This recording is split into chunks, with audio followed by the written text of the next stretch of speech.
Hello, hello, hello, and welcome. Thank you so much for being here, ladies and gentlemen. My name is Sabrina Victoria. I am here with Joan Stenzler.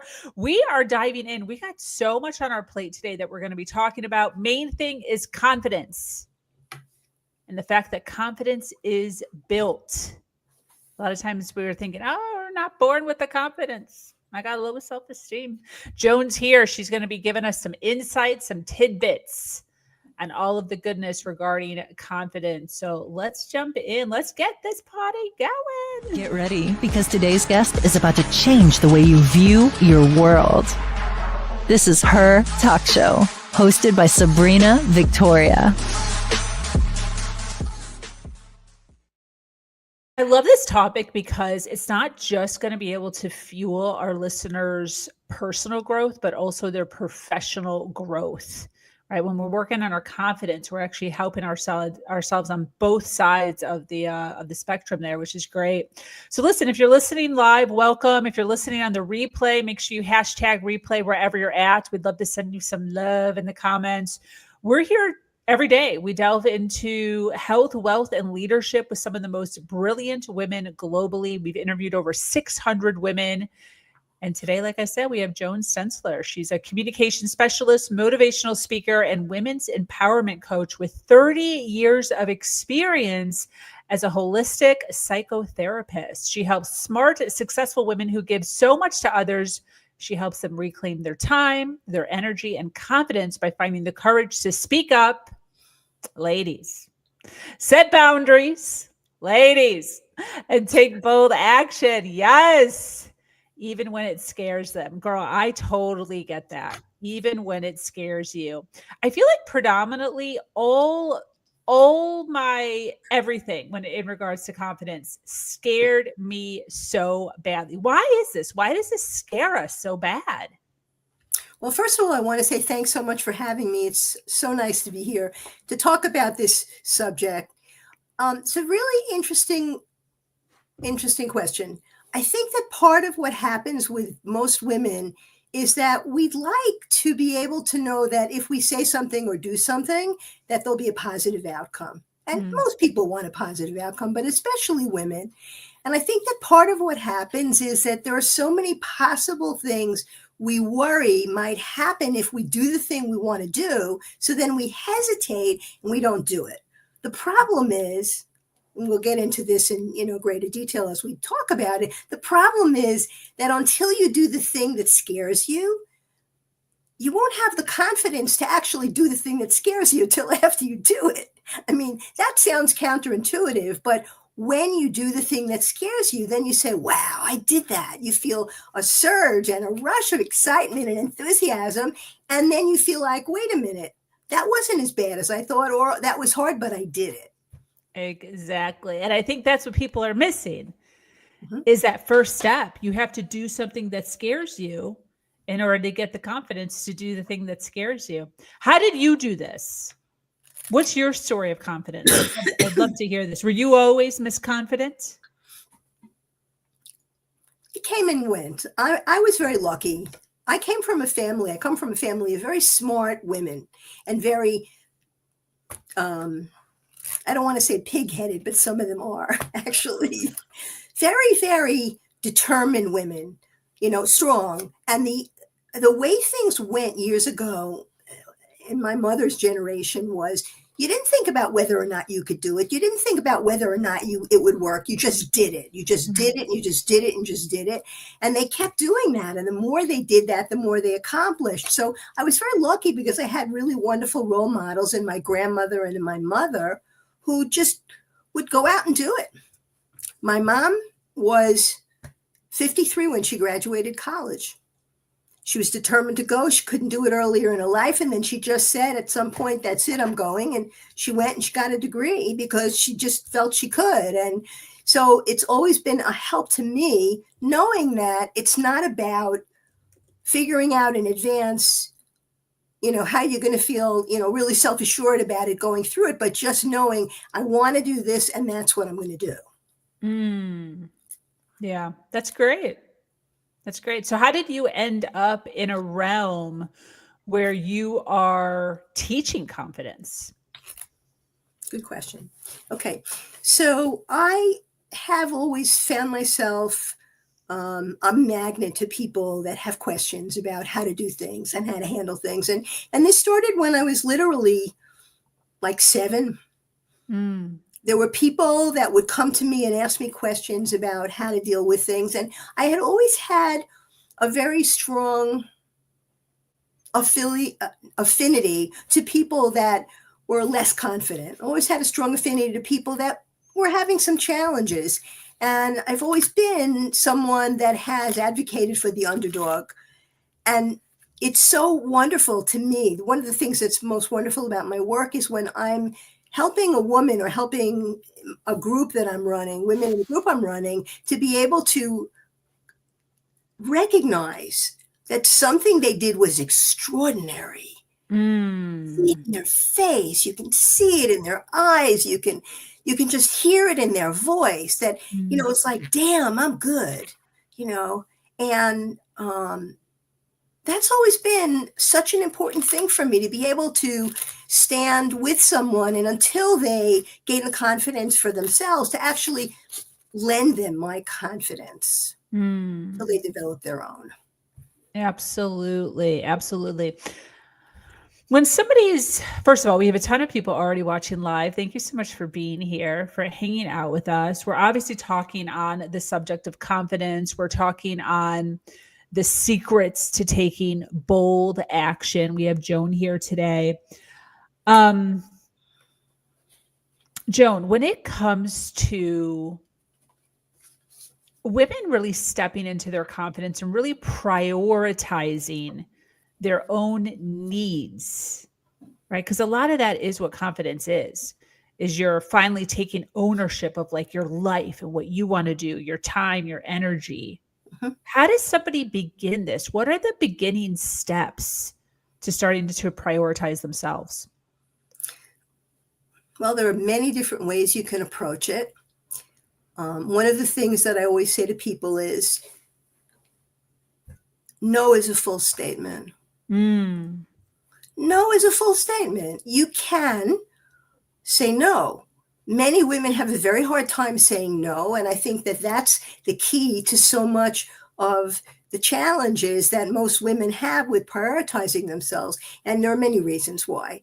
We come from different cultural backgrounds and have somewhat different societal influences on us. But generally, culture, society, and family are the three areas from which we draw a picture in our mind of who we're supposed to be. We're supposed to do these things, and we're supposed to be everything for everybody. And so, because women are so attuned to relationships is so very important to women. We want to have our relationships be positive and remain positive. So the concern about doing something that would upset someone or disappoint someone becomes a real challenge in being able to say no, unless you know how to say no. Unless you know how to say no, it becomes very hard to say yes to yourself. And prioritizing yourself begins by saying yes to yourself. Absolutely. Absolutely. Now, saying yes to yourself. Okay. I get that. And there's a lot of excuses that women have, right? I hear a lot of like, once I lose some weight, once my gray hair fully grows out, once I get a dye job and cover up my grays, right? Once I get that plastic surgery for my boob lift, for my facelift, then I'll get the confidence. So what is your, I guess, advice or your feedback to women who are waiting for an odd amount of time? They don't even know, an odd amount of time to actually start to take action towards what you're talking about, doing those things that they're fearful of, like getting online, right? And growing their business, getting onto a stage, telling their story. So I'm going to share a story with you about me. Yes. So for those of you that are in the Her Nation community and in H Club, of which I'm a part, a happy part, I've been working with one of the wonderful coaches we have in our community. Her name is Emily, and she teaches Instagram. And I remember one day she said to me, what about going live? And my first reaction was, live? How can I do that? I don't know what to do. And then I finally said, the hell with it. I'm just going to do it. So I got a few tips from her and I just got on. And I will tell you, I love that. I had so much fun. So one of the things I will say to your audience out there and all those wonderful women who really want to take that next step is, you don't know how you're going to feel about it till after you do it. You can convince yourself in advance that it's not going to work by saying, oh, that's going to be hard, or I'm not going to be able to do it, or it's going to be awkward, or I'm going to feel uncomfortable. And while you can feel uncomfortable, which is normal in the learning process, until you take that step, you won't know how you feel. So my answer, even though I sometimes have to remind myself of this too, is don't wait, just do it. Grow into that confidence. You get more confident the more you do, because action is key. Action helps to dispel fear. This is going to sound counterintuitive, but the closer you get to something that you're afraid of, I mean, assuming it's not life-threatening, right? The closer you get to something you're afraid of, the less afraid you are. Yeah. Because you have a better idea of what it looks like and a better idea of what might be happening. So action is one of the most important steps. And the key with all of this is when you're doing something new, it's going to feel unfamiliar because it's unfamiliar. When you do something new, it may feel awkward because you haven't mastered the steps of it yet. It's okay. That's normal. And it's part of the learning process. It's not about getting it perfect. It's getting it done. Getting it done. Doesn't have to be at 100%. This is the perfectionism that we talk about all the time, is individuals just insisting that everything is perfect before they do blank. And the reality is there's never perfection. There is no such thing as a perfect time to do anything. So just stepping into that for sure. And the truth is not that there are real fears that people have. So I'm not discounting that, but there are times when people will say, well, I can't do it because I'm afraid of this or that. And they don't always realize it's really not that they're afraid. It's that they're saying they're afraid, or they're saying they have to have it just right before they do it because they're afraid. Yes. Right? Yeah. And to be able to just own the fear. It's normal to be afraid when you do something new. And it's Yeah. okay. Yeah, that's the excuse that they're using unconsciously Exactly. to not have to do the thing.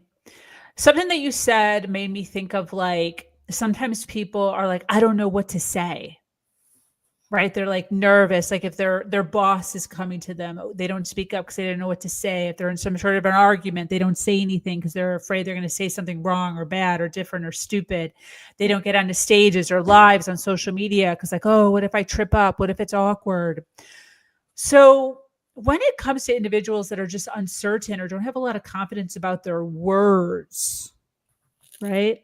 How can we begin to improve our communication? I know you work a lot with communication. Absolutely. So one of the things I say to people all the time, the women that I work with, and being in the practice as a therapist, I also work with men and couples, that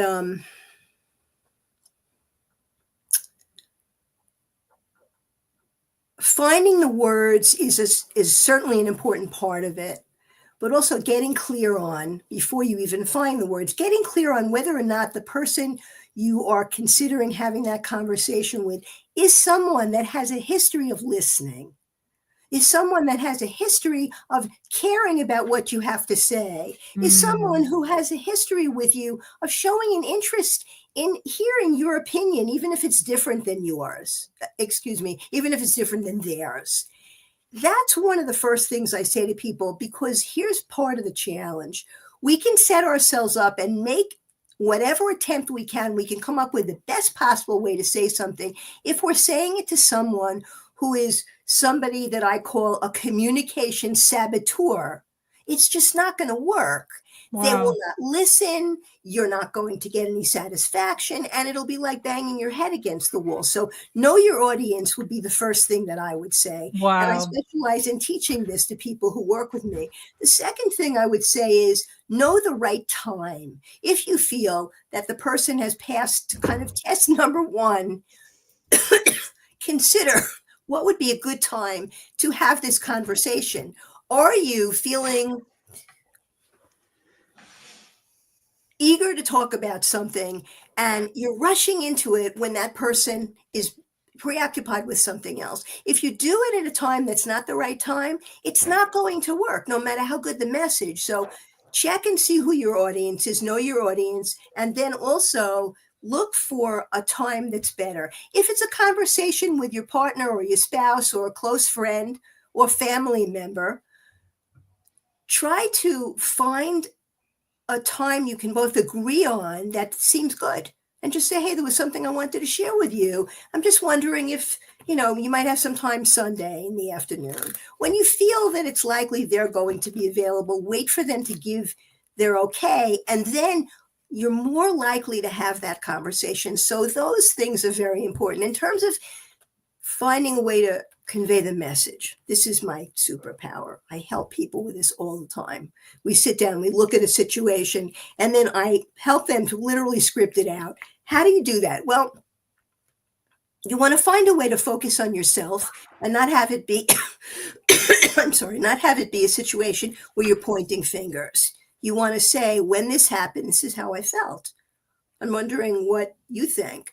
You want to come to it from a place of curiosity, not defensiveness if you can avoid it. And you certainly don't want to be aggressive about it. You want to say it in a way that feels like you're being open with them, but not accusing them of anything. You want to come with an open and curious attitude. And I think the other thing, there are many things to this, but the other thing is, before you even start, go back to where the situation lies and then think about it yourself, and then maybe do some journaling, write out what it is that's been happening, and take a look at that, and then see if you can find some key points in it that you can draw from, and know that you are entitled to say and share and express how you feel. So many women hesitate to do it because they feel like, yeah, I don't know, I'm not sure if I have the right to do that, or I'm not sure if they're going to even care.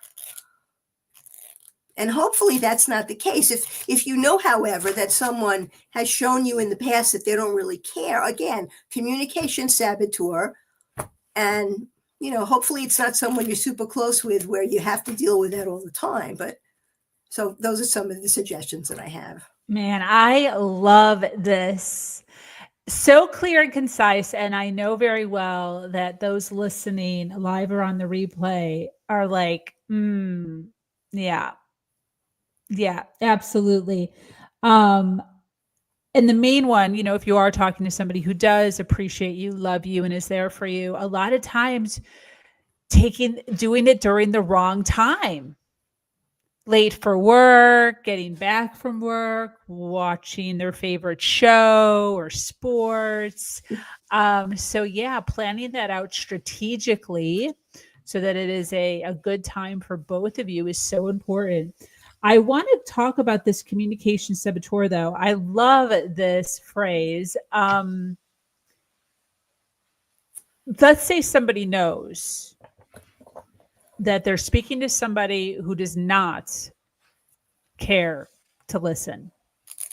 How do we get over this? It might be some sort of a toxic relationship with parents, grandparents, children, spouses, right? This sometimes cuts our confidence because this person doesn't want to hear from us.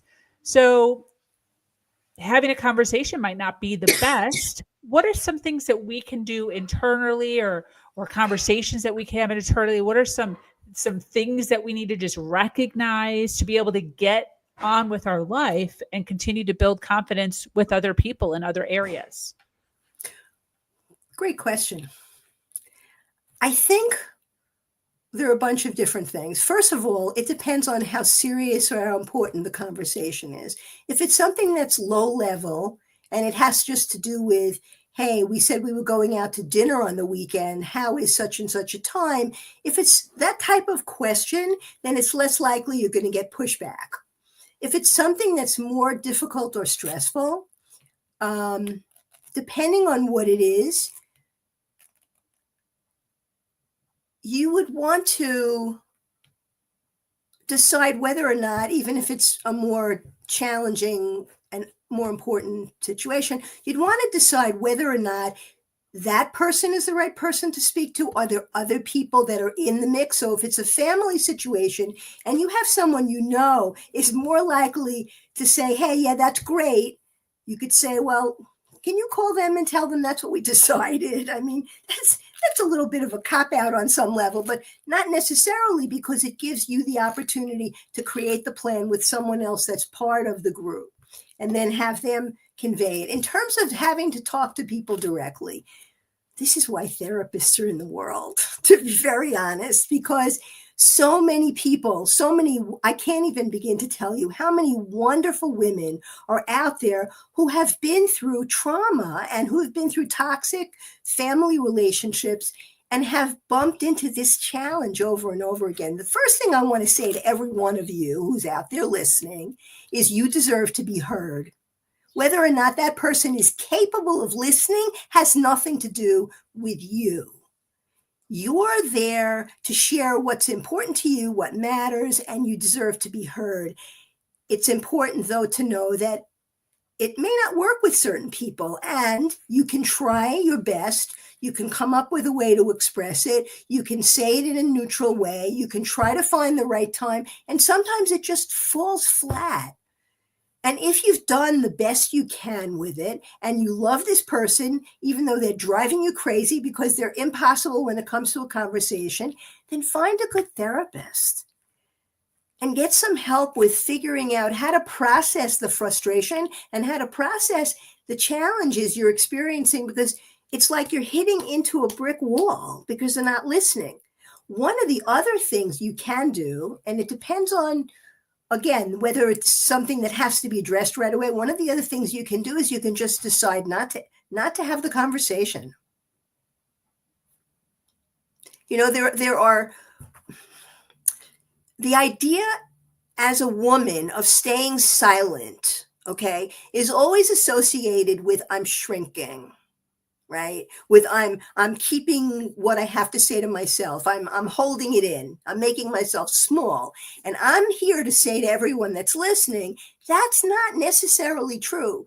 I will say this often: when you're dealing with someone who is a dyed-in-the-wool communication saboteur, one of the smartest things to do and one of the most assertive things to do is to either not respond to them if they try to provoke you, or don't have the conversation. Because when someone is standing up like they're on stage, making a speech, not listening to what you have to say, and you don't say anything, it takes the wind out of their sails, because it's like they're by themselves. Sorry. Totally. Yeah. And Great. there are many people out there, many smart, wonderful women who have developed issues of confidence in themselves, because if they try something and it doesn't work, they blame themselves. When if they've tried their best, it's not their fault. Yeah. What do you think are some of the limiting beliefs that you're seeing a lot when it comes to, belief systems that women are holding on to that are keeping them small and quiet and in this low vibrational space? What are some things that we believe about ourselves that you're seeing that really need to change?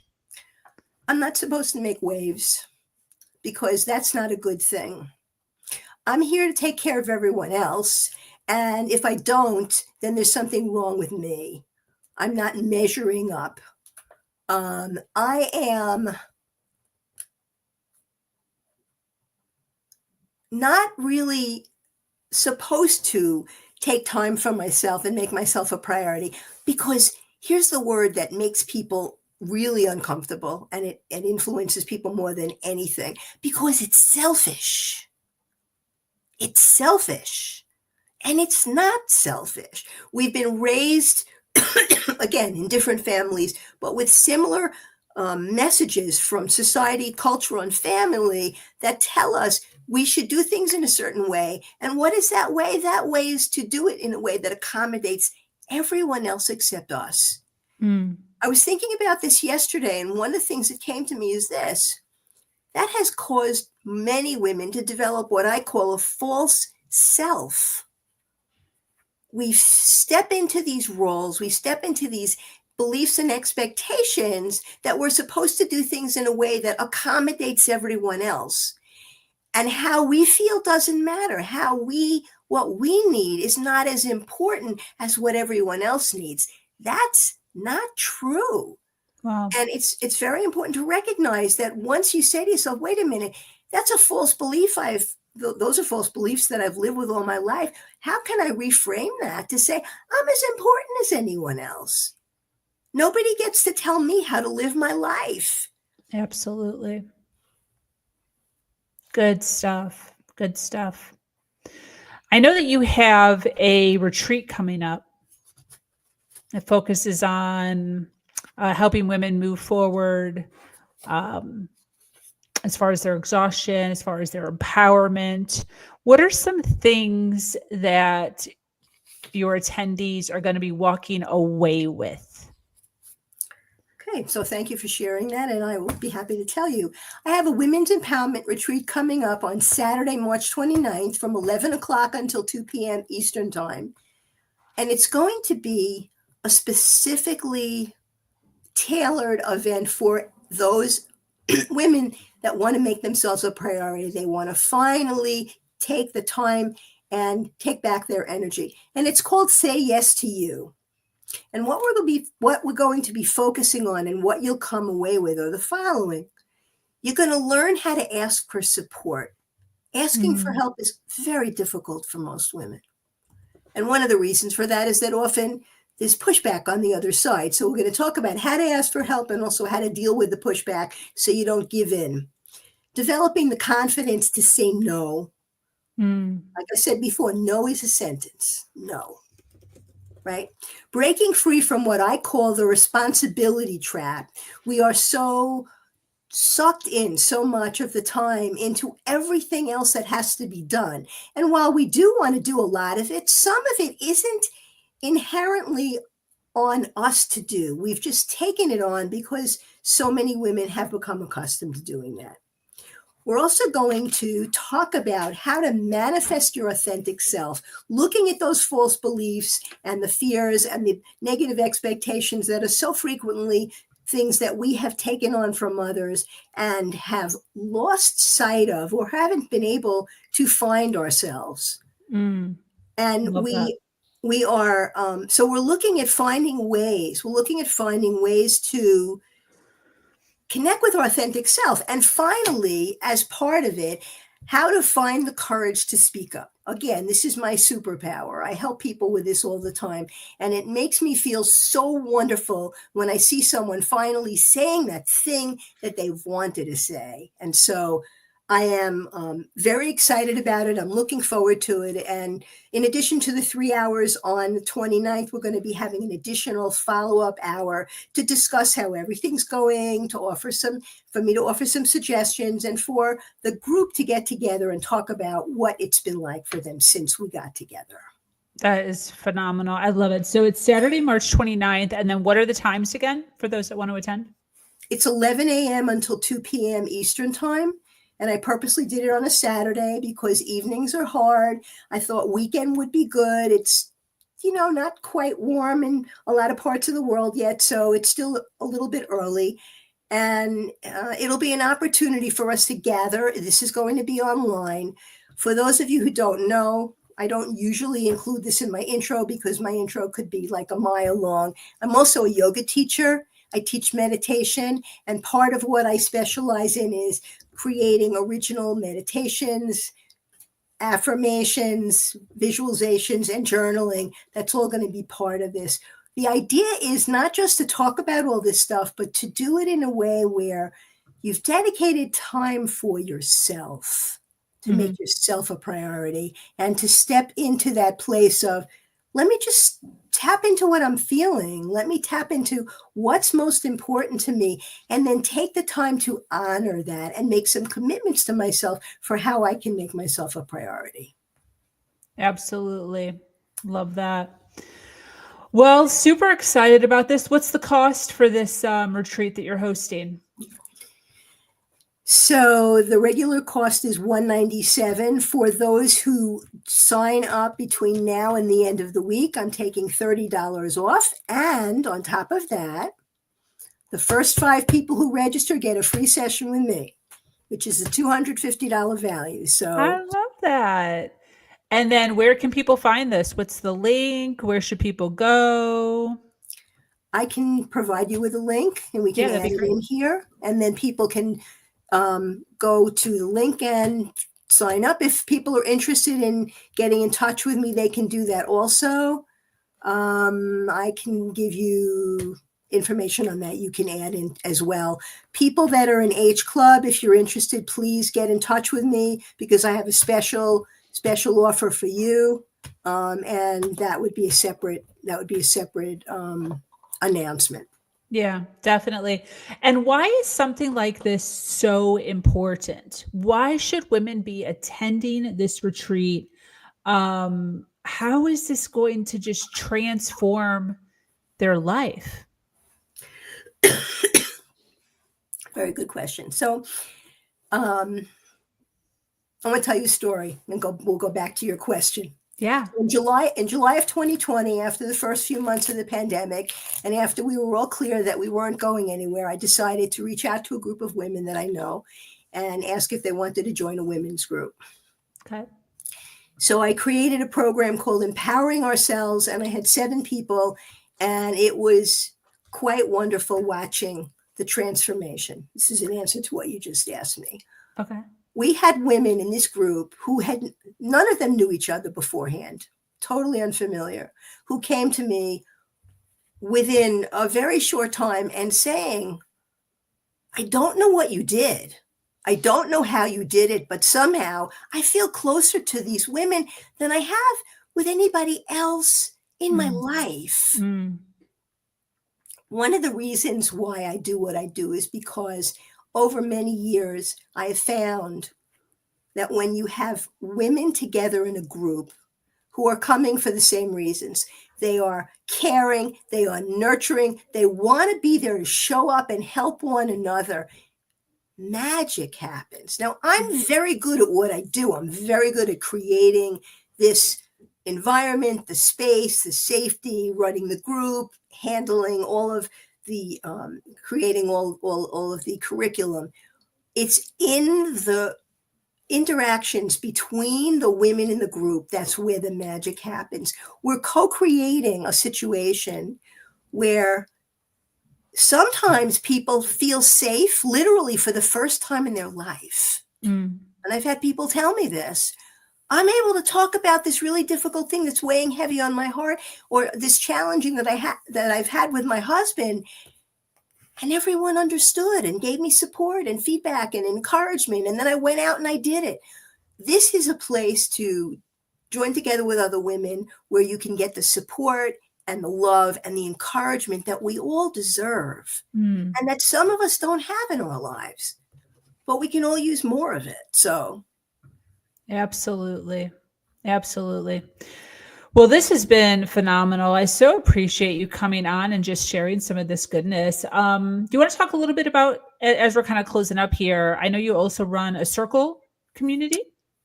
yes, Just talk briefly about that. Maybe somebody can't make the March 29th, but maybe they'd be interested in just, joining something that you do. How does the circle community work?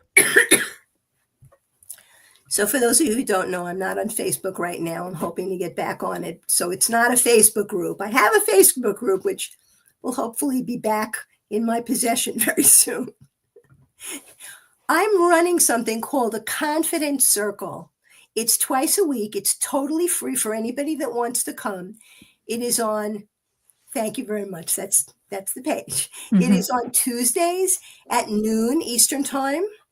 It was switched today because this was very important to me to be here with you, Sabrina. Mm-hmm. And it's on Thursdays at 6 p.m. Eastern time. And anybody that wants to can come. To get the information about it, you can go to my website, which is youramazingjourney.com. It will be the homepage for the website. It'll give you all the details. What I have done is I've created a similar atmosphere to what I create in my group coaching programs. Twice a week, no obligation. Come, be there with other women, and just talk about what it's like being a woman and what challenges you have around confidence. I'm there to be offering free laser coaching, and anyone else who comes will have a wonderful conversation. And more than anything, it's a place where you can join and be part of an intentional community where women are there to help one another. We need so much of that these days. We really were missing that. And I just love for you to come and join me and be part of the conversation. What I like to say, to be part of the revolution, because I think we really need one. And I think that the people who are going to change the world are going to be the women. So we need to get ready. Great. I freaking love this. So, so awesome. And what a great place to be able to convene and really be in and amongst the individuals that are in the same mindset as you. I mean, one of the things that I talk about all the time, Joan knows this, I'm all about community, is the importance of making sure you're in two communities at all times in your life. I always say you need to be in a community of something that you love to do. So it might be that you love to thrift, you love to knit, you love beauty, you love skateboarding, you love surfing, cycling. You need to be in some sort of a group, some sort of a meetup in an area of which you just love to do. And then at the same time, weekly, monthly, whatever it is for you, you also need to be in and amongst a group that's helping you do better in an area of your life that you would like to improve, right? So Joan did a really amazing job here as far as showcasing who she is, what she does, the fact that she helps with communication, she helps with confidence. Being in and amongst her and her group here will help you move forward in the area of your life if that is an area of which you would like to improve. So women who are improving themselves, women that are looking to educate, get more knowledge on what it means to be a woman, how to be a woman, how to speak up, how to find that power, their voice. This is the group that you really want to join and look into. So Joan, I know that you are on Instagram. Let's see, you are at Stenzler Joan. Let me throw this up really fast. So Stenzler Joan on Instagram. Make sure that you follow her. She puts up amazing content daily, reels, lives, and the such. And then LinkedIn, you can find her at Joan Stenzler, her actual name there. So thank you so much, Joan, for being here. Any closing thoughts as we wrap up?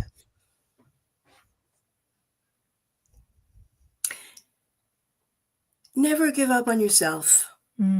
Never give up on yourself. Know that the process of learning is about trying things, having them not necessarily go the way you want or not work. And then you've got to get up and try something else, but never give up on yourself. And don't blame yourself when something doesn't work, because that's part of the learning process. And the only way we gain confidence and we grow emotionally and we grow in our professional life is if we take a chance, we step out and we do the thing we're afraid of. And once we do the thing we're afraid of, we can say to ourselves, I'm a badass. I did that. Yes. Let's roll. Well, I love this. Thank you so much, Joan, for being here. Thank you for sharing your wisdom. Thank you for inspiring us. And remember, ladies, this information that she shared here, this is for your personal life and your professional life, whether you're dealing or trying to communicate with bosses or partners or family or children, parents, whatever it is. These are things that you can implement. Highly recommend you to follow her. She always has golden nuggets on different ways of communicating with different people in your life, how to grow that confidence, how to grow your voice, how to step into your power. So definitely somebody that I recommend you following. that brings us to an end. Thank you so much, Joan. You're very welcome. I have just one more thing I forgot to add. I do offer private coaching for people that are interested in looking into how to handle different communication issues and how to grow more confident. So I'd be happy to hear from you about that as well. Thank you so much for your time. I love this conversation. I've loved chatting with you and talking about this. As you can tell, this is near and dear to my heart.